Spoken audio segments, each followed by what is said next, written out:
ایک حدیث پاک ہے کان النبی صلی اللہ تعالی علیہ وآلہ وسلم یحب الحلواء والعسل، میں سرکار صلی اللہ تعالی علیہ وآلہ وسلم کو حلوہ اور شہد پسند تھے۔ اچھا، حلوہ کو بعضوں نے حلوہ بھی پڑھا ہے محدثین نے، اور اس سے مراد یہاں یہ کہ ہر میٹھی چیز، ہر میٹھی چیز، تو بعضوں نے تو اس کو باقاعدہ وہ حلوہ ہی، تو حلوہ ہے تو میٹھا ہی، تو یوں مطلب یہ کہ اس پر اعتراض کی تو گنجائش ہی نہیں ہے۔ لیکن کوئی سا بھی حلوہ پکاؤ، کہ چاول پکائیں، کہ مطلب قورمہ پکائیں، جو بھی کریں، یہ سب ایک جو بھی حلال طیب چیز ہے اس پر اس طرح ثواب ہو سکتا ہے۔ واللہ تعالی اعلم ورسولہ اعلم عز وجل وصلی اللہ تعالی علیہ وآلہ وسلم صلو علی الحبیب صلو علی الحبیب صلی اللہ تعالی علی محمد۔ شب براءت کی رات نامہ اعمال جیسے تبدیل ہوتے ہیں تو اس کے فوراً بعد نوافل پڑھے جاتے ہیں، 6 نفل ہوتے ہیں مغرب کی نماز کے بعد، اور لاکھوں کروڑوں عاشقان رسول دنیا بھر کے اندر عبادتوں کے اندر اپنے آپ کو مشغول کرتے ہیں اور یہ نوافل ادا کیے جاتے ہیں۔ اس رات جو نوافل ہوتے ہیں اس کے تعلق سے امیر اہل سنت سے آئیے مدنی پھول لیتے ہیں۔ امیر اہل سنت کی بارگاہ میں عرض ہے، شب برات کے نوافل کے بارے میں کچھ بتائیے۔ حضرت علامہ احمد الساوی رحمۃ اللہ تعالی علیہ تفسیر ساوی شریف میں نقل کرتے ہیں کہ حدیث پاک میں آیا جس نے اس شب یعنی شب براءت میں 100 رکعت نماز پڑھی، اللہ عز و جل اس کے پاس 100 فرشتے بھیجتا ہے، 30 فرشتے اسے جنت کی خوشخبری سناتے ہیں، 30 عذاب دوزخ سے امن فراہم کرتے ہیں، 30 آفات دنیا سے اس کی حفاظت کرتے ہیں، جبکہ 10 فرشتے شیطان کا دھوکہ اس سے دور کرتے ہیں۔ مشہور سنی عالم حافظ ملت حضرت علامہ مولانا حافظ عبدالعزیز مبارک پوری رحمت اللہ تعالی علیہ یہ 100 رکعتیں ہر شب براءت میں پڑھا کرتے تھے، جب سے پڑھتے تھے، یہاں تک کہ ایک بار چاند میں اختلاف ہوا تو آپ نے 2 راتیں مسلسل، کہ شاید آج 15ویں ہو چاہے شاید کل 15ویں ہو، تو 2 راتیں آپ نے 100 رکعتیں ادا فرمائی، یہاں تک کہ حضور حافظ ملت رحمت اللہ تعالی علیہ کی زندگی کا جو آخری سال تھا، نقاہت تھی، بے چینی تھی، اس کے باوجود شب برات جب آئی تو آپ نے یہ 100 نفل اس میں ادا فرمائے۔ صلو علی الحبیب صلی اللہ تعالی علی محمد۔ اس میں کوئی مخصوص صورتوں کا بیان نہیں ہے، جو بھی آپ صورت چاہیں سورہ فاتحہ کے بعد سورہ اخلاص پڑھ لیں، اور اس کا وقت جو ہے 14 شعبان کو غروب آفتاب سے لے کر 15 کے صبح صادق کے درمیان یہ پوری رات میں جب بھی چاہیں یہ 100 نوافل پڑھے جا سکتے ہیں۔ واللہ تعالی اعلم ورسولہ اعلم عز وجل وصلی اللہ تعالی علیہ وآلہ وسلم صلو علی الحبیب صلی اللہ تعالی علی محمد۔ صلو علی الحبیب صلی اللہ تعالی علی محمد۔ اس رات کی آمد میں چونکہ 1 سال کی جو نامہ اعمال ہے اس کو آپ سمجھے اس کی کلوزنگ ہے، اور نئے سال کے نامہ اعمال کی اوپننگ ہے، تو اعلیٰ حضرت رحمۃ اللہ تعالی علیہ کا اس معاملے میں کیا مدنی پھول ہے معافی کے تعلق سے، اور امیر اہل سنت کا کیا معمول ہے، اور اس پر عاشقان رسول کو عمل کرنا چاہیے۔ شب براءت میں معافی مانگنے کا جو طریقہ ہے، آئیے ہم وہ مدنی گلدستہ امیر اہل سنت کا دیکھتے ہیں۔ تجھ کو شعبان المعظم کا خدایا واسطہ بخش دے رب محمد، تو میری ہر ایک خطا۔ میٹھے میٹھے اسلامی بھائیوں، مدنی چینل کے ناظرین، شب براءت میں اعمال نامے اٹھائے جاتے ہیں۔ اے کاش ہمارے اعمال نامے گناہوں سے پاک ہو کر، حقوق العباد سے بالکل صاف ہو کر بارگاہ خداوندی میں پہنچے۔ تو میں جو کچھ عرض کرتا ہوں غور سے سنیے۔ اگر میں نے آپ میں سے کسی کی غیبت کی ہو، تہمت دری ہو، کسی طرح سے دل آزاری کی ہو، مجھے معاف اور معاف فرما دیجیے۔ دنیا کا بڑے سے بڑا حق العبد جو تصور کیا جا سکتا ہے، فرض کیجئے کہ وہ میں نے آپ کا تلف کر دیا ہے، وہ بھی، اور چھوٹے سے چھوٹا حق بھی جو ضائع کیا ہو اسے بھی معاف کر دیجئے، اور ثواب عظیم کے حقدار بنیے۔ آپ کی خدمت میں ہاتھ باندھ کر التجا ہے کہ کم از کم ایک بار دل کی گہرائی کے ساتھ کہہ دیجئے، میں نے اللہ عز و جل کے لیے اپنی چھوٹی بڑی تمام حق تلفیاں الیاس قادری کو معاف کی۔ تو بے حساب بخش کے ہے بے شمار جرم، دیتا ہوں تجھ کو واسطہ شاہ حجاز کا۔ آمین بجاہ النبی الامین صلی اللہ تعالی علیہ وآلہ وسلم۔ صلو علی الحبیب وعلی محمد۔ توبوا الی اللہ استغفر اللہ۔ صلو علی الحبیب۔ اسی طرح آپس میں ایک دوسرے کی حق تلفیاں معافی تلافی سب کو کرنی چاہیے، گھر والوں سے بھی، اپنی ماں بہنوں سے بھی، اگر شادی شدہ ہیں تو اپنے بچوں سے، بچوں کی امی سے بھی معافی کی ترکیب فرما لیجیے، اپنے پڑوسیوں سے، اپنے دوستوں سے، اگر آپ سیٹ ہیں تو نوکروں سے، کیونکہ اگر معافی چاہیے نا تو اس کا گیٹ جو ہے نا وہ تھوڑا نیچے ہے، یوں کر کے جانا پڑے گا، تھوڑا جھک کر، یوں کر کے معافی مانگنے جائیں گے تو سر ٹکرائے گا، گیٹ سے پاش ہو جائے گا۔ تو اس لیے عاجزی کے ساتھ، کل یہی نوکر ہی مہنگا پڑ جائے قیامت کے دن، جس کو بلا وجہ جھاڑا تھا، ڈانٹا تھا بلا وجہ، یا حق تلفیاں کی تھی، یا میں بچوں کی امی سے کیسے معافی مانگوں؟ مانگنی پڑے گی اگر اس کی حق تلفی کی ہے تو۔ اپنے بچوں سے کیسے معافی مانگوں؟ حق تلفی کی تو ان سے بھی معافی مانگنی پڑے گی، چھوٹوں سے ہی معافی مانگنی پڑے گی، بڑوں سے بھی معافی مانگنی پڑے گی، جبکہ حق تلفی کی ہو۔ تو ہم نے تو یہ ایک ذہن دینے کی کوشش کی ہے کہ معافی مانگ لیا کریں، ہو سکتا ہے ہمیں یاد نہ ہو اور کوئی حق تلف کر لیا ہو ہم نے اس کا، تو یوں بھی معافی مانگ لینی چاہیے۔ میرا تو ایڈوانس میں معاف ہے،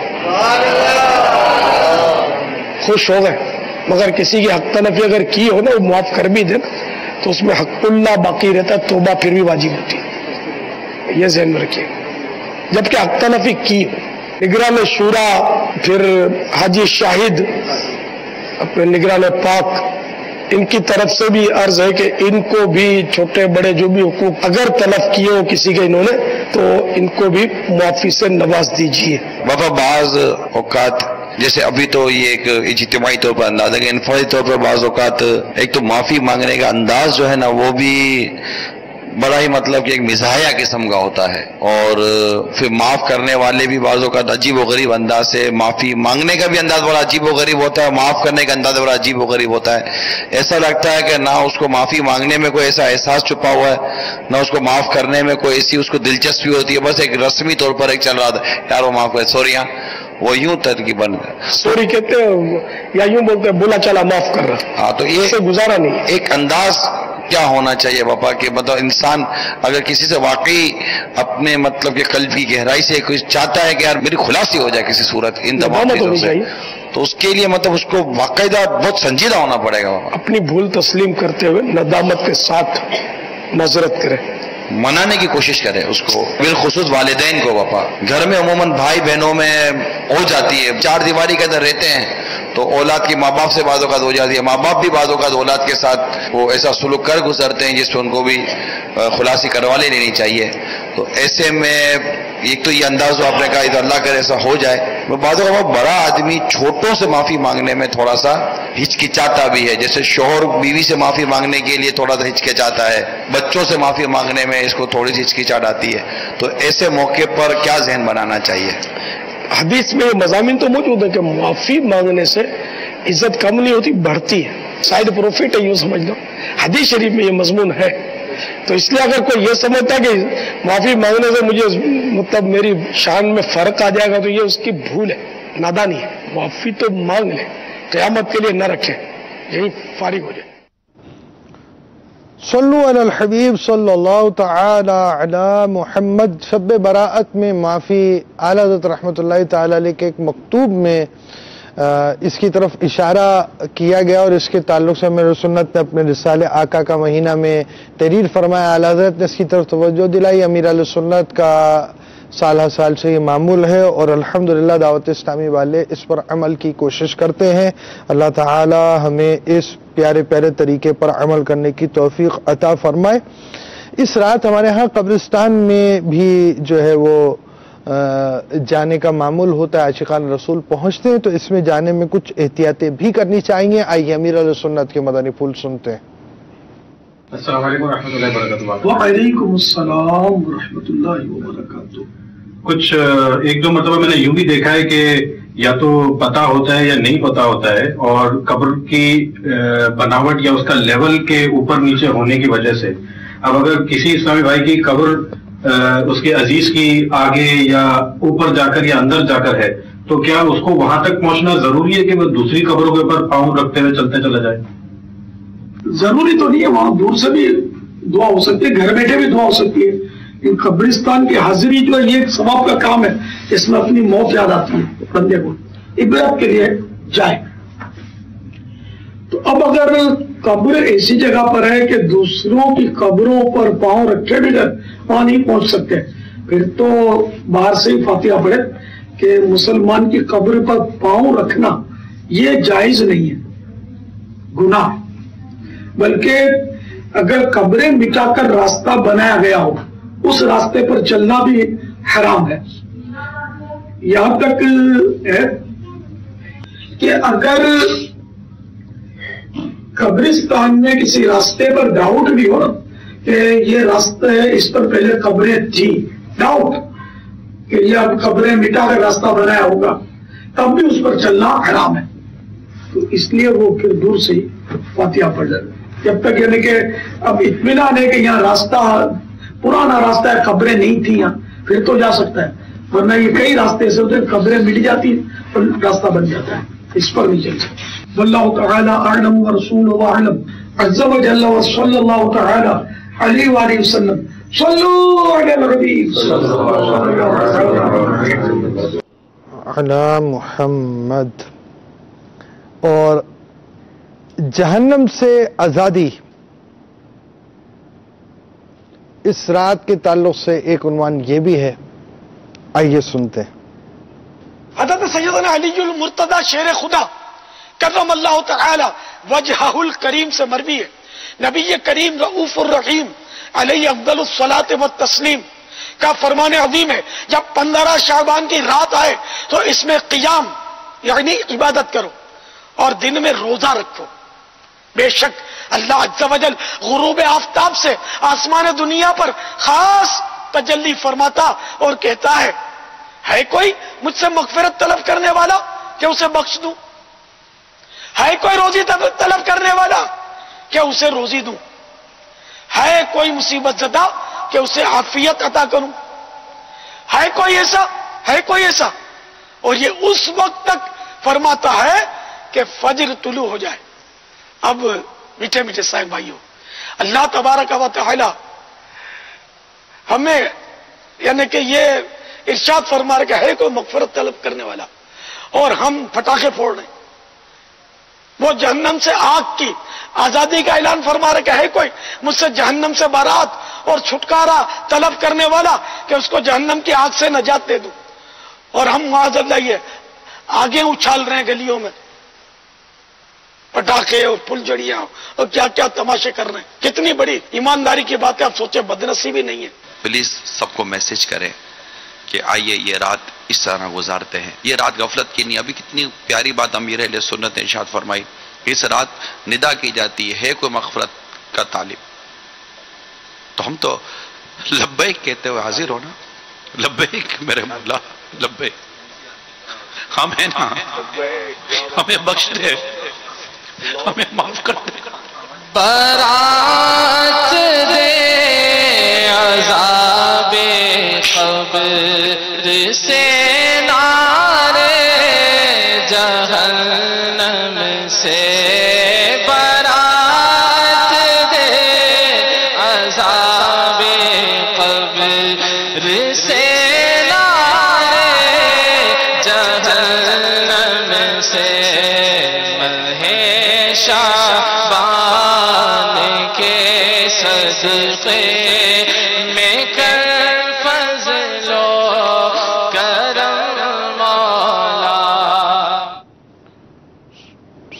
علی الحبیب صلی اللہ تعالی علی محمد. جہاں پٹاخوں کی ایک غلط عادت پائی جاتی ہے وہاں یہاں اس رات چونکہ قبرستان جایا جاتا ہے، قبر پر موم بتی جلانے کا بھی کچھ معمول ہوتا ہے بعضوں کا. آئیے اس تعلق سے مدنی پھول سنتے ہیں. السلام علیکم. وعلیکم السلام ورحمۃ اللہ وبرکاتہ. میرا سوال یہ کہ جو شب برات میں جب ہم قبرستان جاتے ہیں تو وہاں پہ یہ موم بتیاں جو جلتی ہیں کیا وہ بھی سنت ہے؟ موم بتیاں جو قبروں پہ جلاتے ہیں یہ تو بالکل غلط ہے کہ یہ آگ وہ بھی قبر پر جلانا معاذ اللہ.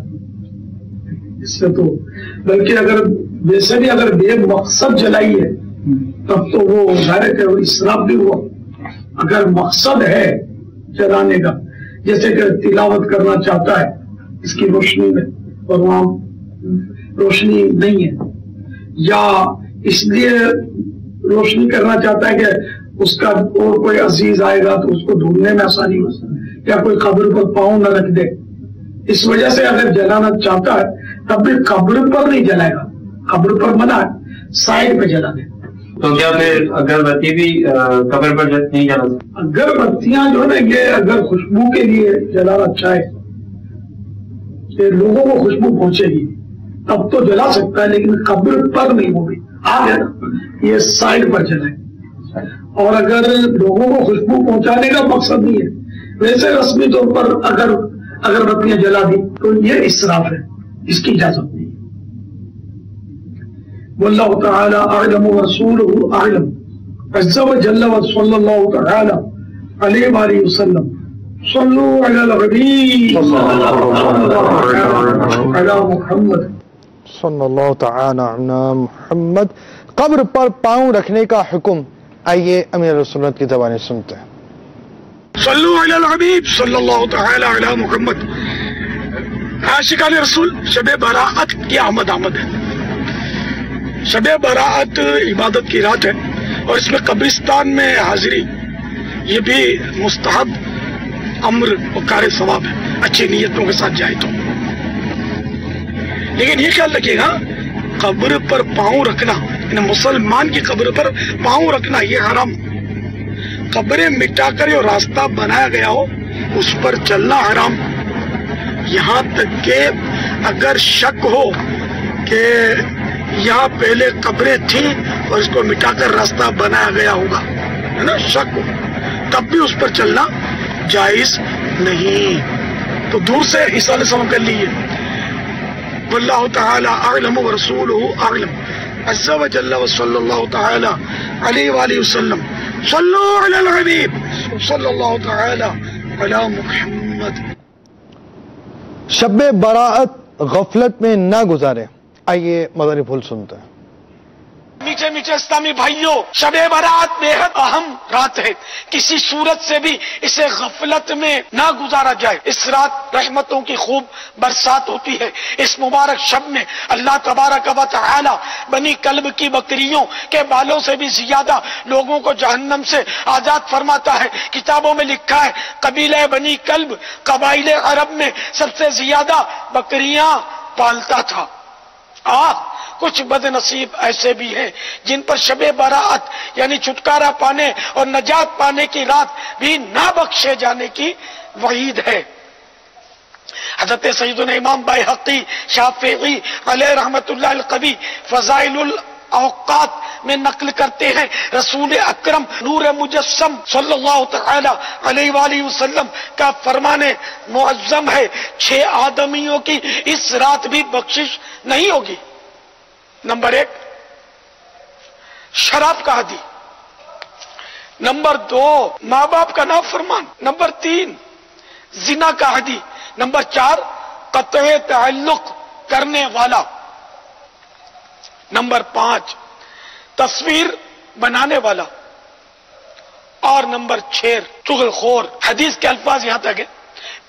آگے اسی طرح کاہن جادوگر تکبر کے ساتھ پاجامہ یا تہبند ٹخنوں کے نیچے لٹکانے والے اور کسی مسلمان سے بلا اجازت شرعی بغض و کینہ رکھنے والے پر بھی اس رات مغفرت کی شہادت سے محرومی کی وعید ہے.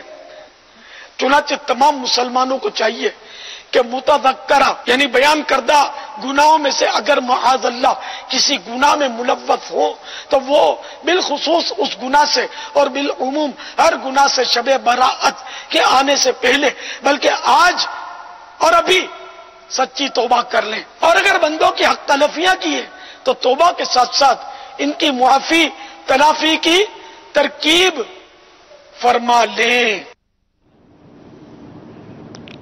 شب براءت اور قبرستان کی حاضری۔ السلام علیکم ورحمۃ اللہ وبرکاتہ۔ وعلیکم السلام ورحمۃ اللہ وبرکاتہ۔ شب برات کو عموماً دیکھا گیا ہے کہ قبرستان پہ بہت رش ہوتا ہے، خاص طور پہ مغرب کے بعد، تو کیا مغرب یا عشاء کے بعد جانا یا فجر سے پہلے پہلے جانا کوئی زیادہ فوائد کی بات ہے یا کوئی شرط ہے یا سنت ہے یا کیا ہے؟ کیا ظہر پہ یا فجر کے بعد یا عصر کے بعد کوئی اور ٹائم نہیں جا سکتے ہیں بڑی رات سے لے کے بڑے دن تک، اگلے دن کی مغرب تک کبھی بھی؟ وہ آپ نے شب براءت کہا نا، شب کو شب مانے نائٹ، رات، براءت کی رات، تو شب براءت یعنی نائٹ میں سرکار صلی اللہ علیہ وآلہ وسلم کا قبرستان جانا یہ ثابت ہے، ٹھیک ہے نا، حدیث پاک سے۔ تو یوں شب براءت شروع ہوگی جب 14 شعبان کا سورج ڈوبے گا، اس سے لے کر 15 شعبان کی صبح صادق، یہ ساری رات کہلائے گی۔ تو اب یہ کہ رات میں مستحب ہے جانا، یہ تو شب برات کب ہو جائے گی؟ جب فجر ہو جائے گی تو 15 شعبان آ جائے گی، تو اس کے رات میں جانا زیادہ ثواب ملے گا اگر جائے گا۔ لیکن اب جو قبرستانوں میں ہمارے یہاں پاکستان میں خاص کر باب المدینہ کے پاس قبرستانوں میں تو ایک مطلب ایک رسمی طور پر لوگ جاتے ہیں، میلے کا سما ہوتا ہے اور ہزاروں لاکھوں کی تعداد میں لوگ جا رہے ہوتے ہیں۔ تو اب اصل جو مقصد تھا کہ قبرستان کی حاضری کے ذریعے عبرت حاصل ہو، اس کا تھوڑا امکان اب کم ہو گیا، مطلب وہ روشنیاں ہو رہی ہیں، مطلب طرح طرح کا ایک عجیب و غریب ماحول ہوتا ہے، وہ ٹھیلے لگ جاتے ہیں، ٹھیے لگ جاتے ہیں، اسٹال وغیرہ آتے ہیں۔ حدیث پاک میں یہ تو ہے، سرکار نامدار صلی اللہ علیہ وآلہ وسلم فرماتے ہیں کہ پہلے میں تمہیں قبروں کی زیارت سے منع کرتا تھا لیکن اب کہتا ہوں کہ جاؤ۔ حدیث میں مفہوم بھی ہے کہ پہلے تم کو منع کیا کرتا تھا، اب کہتا ہوں کہ جاؤ، کیونکہ قبروں کی زیارت دلوں کو نرم کرتی اور آنکھوں میں آنسو لاتی ہے۔ قبرستان ہمارا جانے کا مقصد، یہ اصل مقصد ایک تو یہ تھا کہ ہم کو عبرت حاصل ہو کہ اسی طرح ہمیں بھی قبر میں جانا ہے۔ اچھا، ایک یہ کہ اپنے عزیز کی قبر پر جاتا ہے تو عزیز کو اس سے انس ملتا ہے، وہ خوش ہوتا ہے، اس سے اس کو فرحت حاصل ہوتی ہے۔ اہل اللہ ہے، کوئی نیک بندے ہیں تو اس کا فیض ملتا ہے۔ باقی ایصال ثواب یہ کہ گھر بیٹھے بھی ہو سکتا ہے، دنیا میں کہیں سے بھی ہو سکتا ہے۔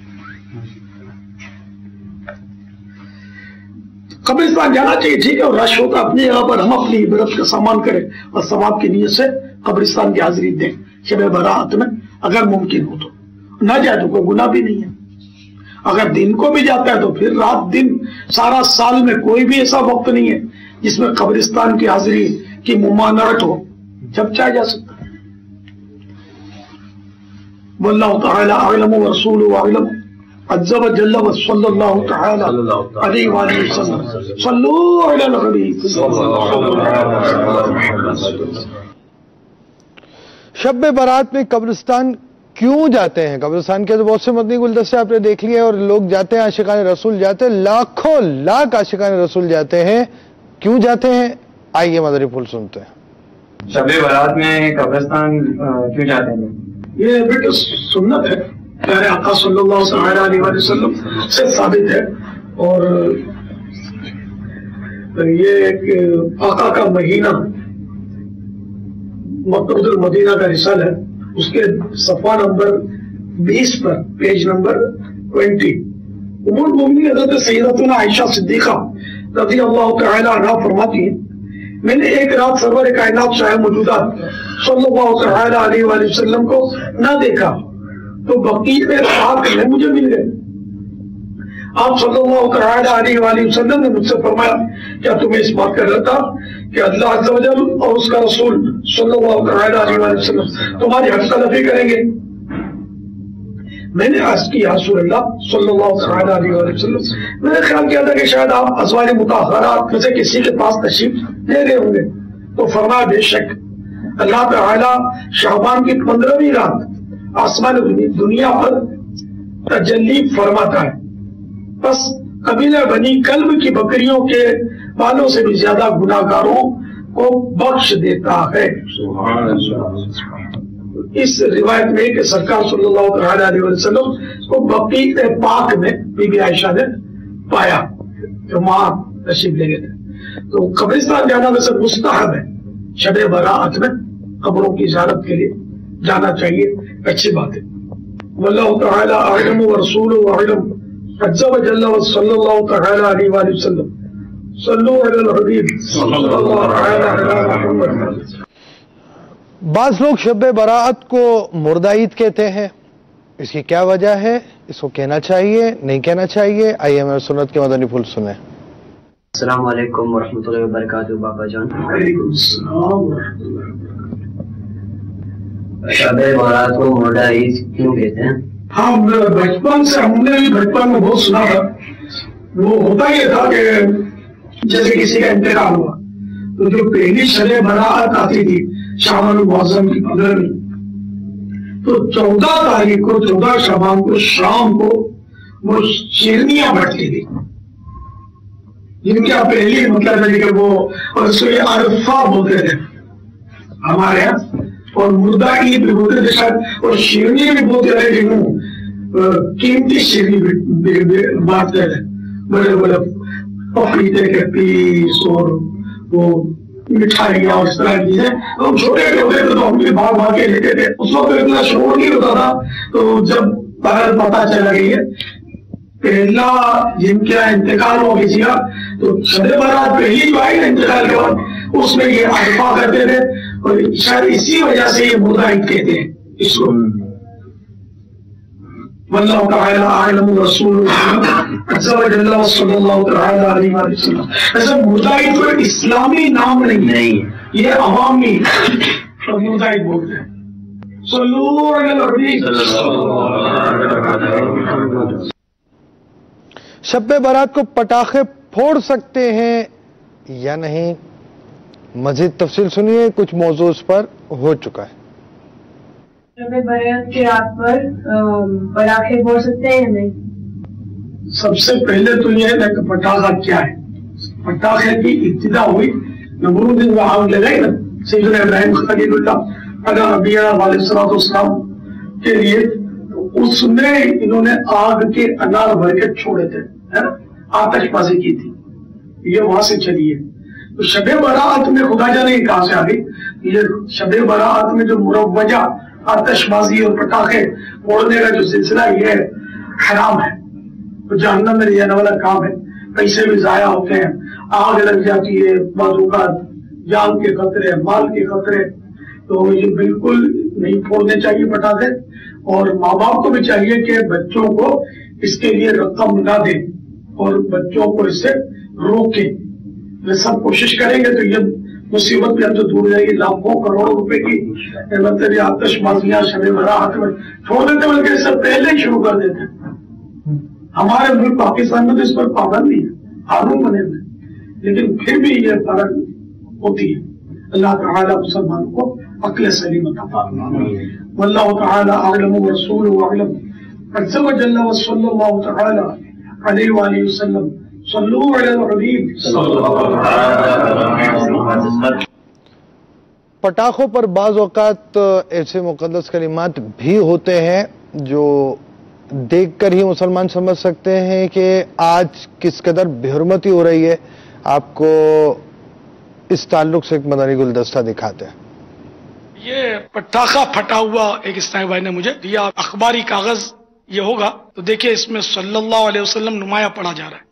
یعنی بالکل یہ بنانے والے شاید بیچارے کیا لقب دوں ان کو، میرے آقا کا نام ڈال دیا اس میں، اور یہ پٹاخہ پھٹا، اور پھٹا ہوا کاغذ کسی کے ہاتھ میں آیا اور یہ مجھے یہاں اس نے دیا.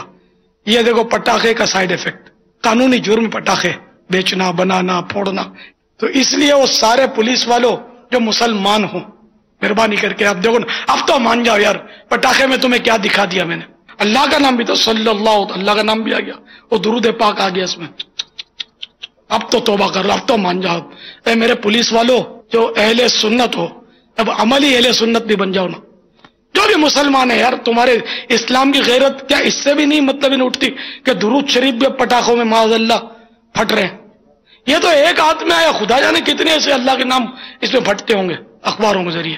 وہ بنانے والوں کچھ تو غیرت کرو یار، ایسا تو نہیں کرو یار. بشر حافی جو شراب کا کارخانہ چلاتے تھے، انہوں نے جب بسم اللہ الرحمن الرحیم کا احترام کیا تو بہت بڑے ولی اللہ بن گئے. اور صلی اللہ تعالی علیہ وآلہ وسلم کا احترام بھی ہمارے دلوں میں ہے، تو میں بھی چومتا ہوں اللہ مجھ سے بھی راضی ہو جائے، اور جنہوں نے مجھے دیا عبرت کے لیے اللہ ان سے بھی راضی ہو جائے. اور جو پٹاخے چھوڑ دیں دوسروں کو سمجھانے کی اور اس کے خلاف تحریک چلانے کی نیت کرے، اللہ ان کو بھی بے حساب بخش دے.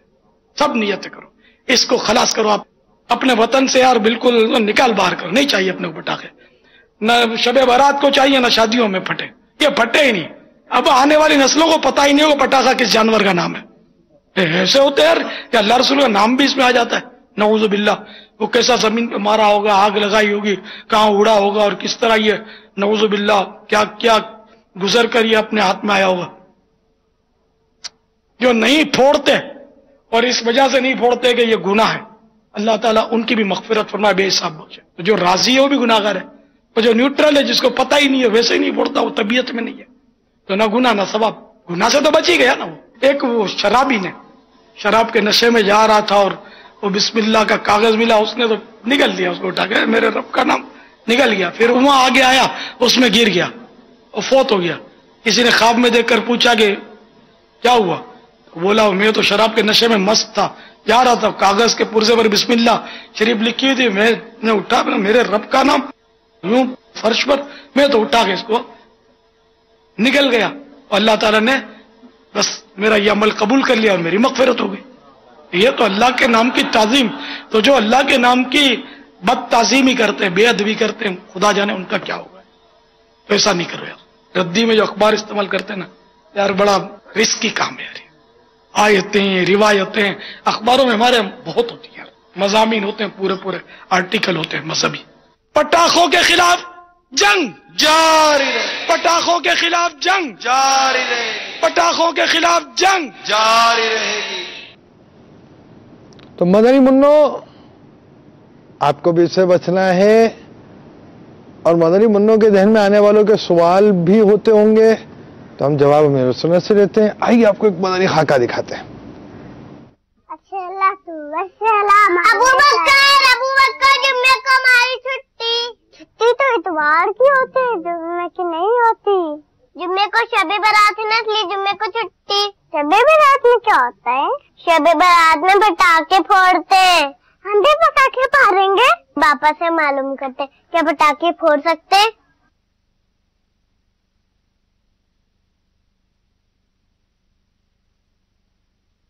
ہانی ابو بکر تشریف لائیے. السلام علیکم. وعلیکم السلام ورحمۃ اللہ وبرکاتہ. ماشاء اللہ، مرحبا. آپ باپا سے پوچھیں. آپ پوچھو. اچھا میں پوچھ لیتی ہوں. باپا کیا شب برات کو پٹاخے پھوڑ سکتے؟ اچھے بچے پٹاخے نہیں پھوڑا کرتے، یہ گناہ کا کام ہے. اس سے دوسروں کی عبادت سے بھی خلل پڑتا ہے، اور گھر اس پہ پیسے بھی ضائع ہوتے ہیں. بعض اوقات اس سے گھر جل جاتے ہیں اور لوگ اس میں آگ میں جھلس جاتے ہیں، کبھی تو جان سے بھی ہاتھ دھو بیٹھتے ہیں. بلکہ اس سے بھی واقعات ہوئے کہ جہاں آتش بازی تیار کی جاتی ہے ان کے کارخانوں میں بھی دھماکے ہو جاتے ہیں اور انسانی جسموں کے چیتڑے اڑ جاتے ہیں. تو اس لیے ان کاموں سے بچنا چاہیے. اچھے بچے پٹاخے نہیں پھوڑا کرتے، اور اچھے ماں باپ اپنے اچھے بچوں کو پٹاخے پھوڑنے کے لیے